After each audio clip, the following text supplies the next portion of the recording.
the other day, I was just going for breakfast.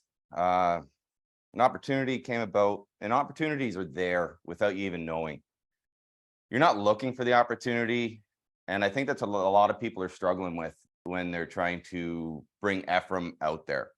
Is sometimes you're pushing it. You're looking for that end goal of, I'm gonna bring somebody to Ephraim today. I'm gonna push that forward today. And I think sometimes that's the wrong approach. I think sometimes we just need to start simple and just have a simple conversation with somebody, a simple hi. You start with baby steps. And what happened to me was I was in McDonald's, of all places, getting my morning coffee and a bagel. And a gentleman was behind me in line. And I don't even exactly remember how the conversation started, but it was simple. Hi, how you doing? Or how's the weather out there? And the conversation built after that. And it came where I felt with him that there was more to him. He was more than just somebody to talk to. And as the conversation kept going about one thing or the other, I looked at the gentleman and said, "You're a godly man, aren't you?" And this is just, I've never met this gentleman before. And I said, "What church do you go to?" It was a familiar spirit. I could just tell where they were. And a lot of times it's easier to talk to people in Ephraim or in the Christian world already. When you're talking to somebody who's never really been around religion, they can be scared and standoffish. But this gentleman, you could tell he had a godly spirit. And I asked him what church he went to. And he goes to a little church in a local area. And then from there, I built on, yeah, I have a small group that I belong to as well. And then I presented Ephraim. And it wasn't my first thing in the conversation that I had that day. It wasn't my first thought. It led up to it. And from there, the conversation went to, yeah, I've had conversations about Judaism, very similar, with another individual. Ended up being, I recognized the name from past church experiences. People are going to be interested and want to move forward on the conversation, or they're not. You can't push your idea or your agenda on them. They're going to grab a hold of it. They're going to ask another question, and hopefully you have the right answer. We had a few more little talks about church, past experiences, had a few giggles. And this is just a random individual that I met that day. I told Darren the story. I'm sure the story might have changed a little bit. I mean, I haven't been up in front of here in a while, so as far as the exact details of it. But it just came down to the point Darren said, you have a gift. You have the ability to just, he's like, randomly, you just started talking to somebody in line. I do it all the time. You can ask my kids. It gets quite annoying where I'll just start talking to somebody. They're like, "Do you even know them?" Nope. People want to talk, but their first thing is they're not going to want to just talk about their faith or something. They want small talk. Just a, "Hey, how are you? What's going on today?" And after talking to Darren about that last night and this morning, he got me a little nervous about being up here, and I'm going through a whole bunch of stuff in my head. What do I say? What do I talk about? And he's like, "Luke, just do your thing. Be you in what you've presented here, and just say what's on your heart when you're up there."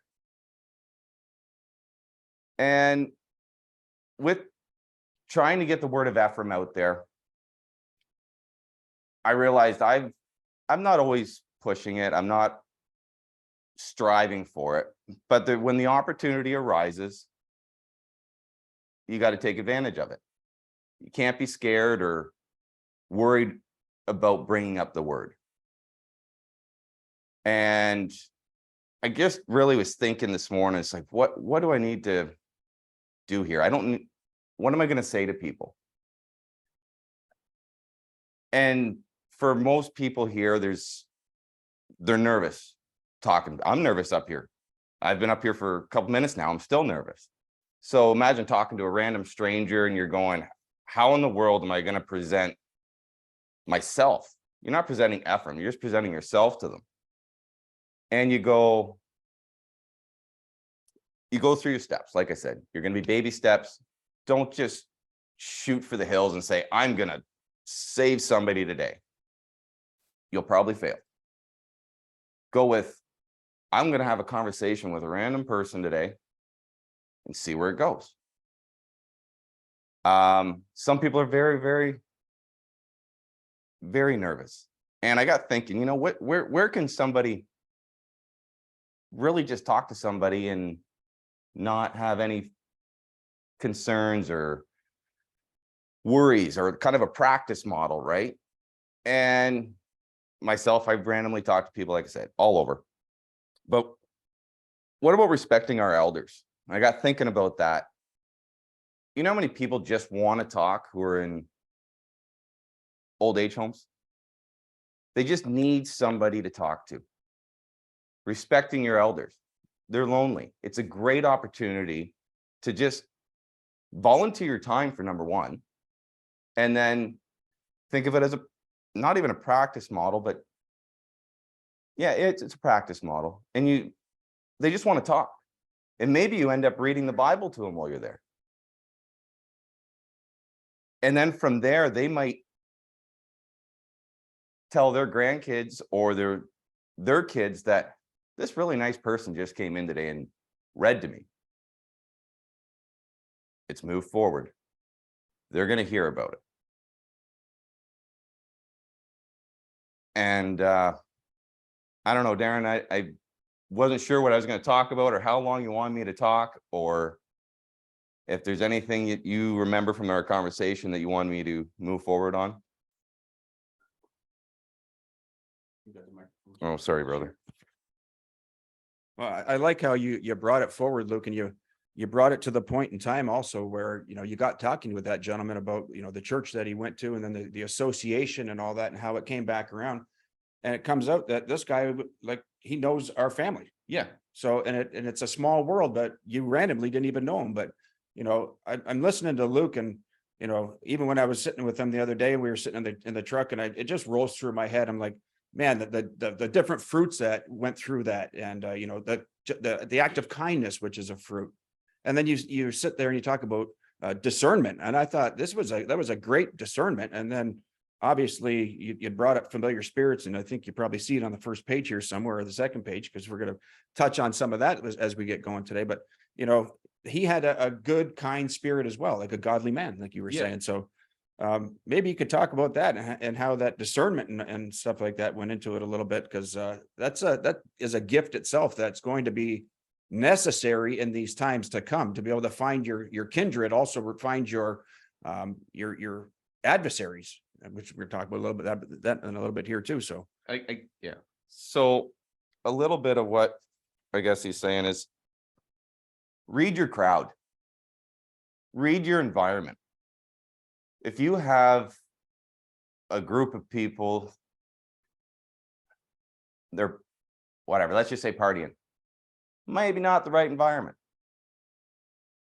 Read where people, their spirit is. You're going to see if somebody's willing to open up and talk.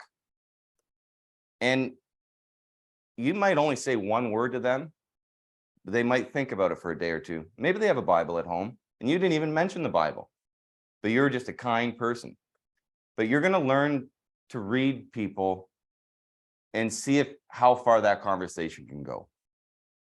And like I said, don't just jump into it right away and start telling everybody about who you are, and it might scare people.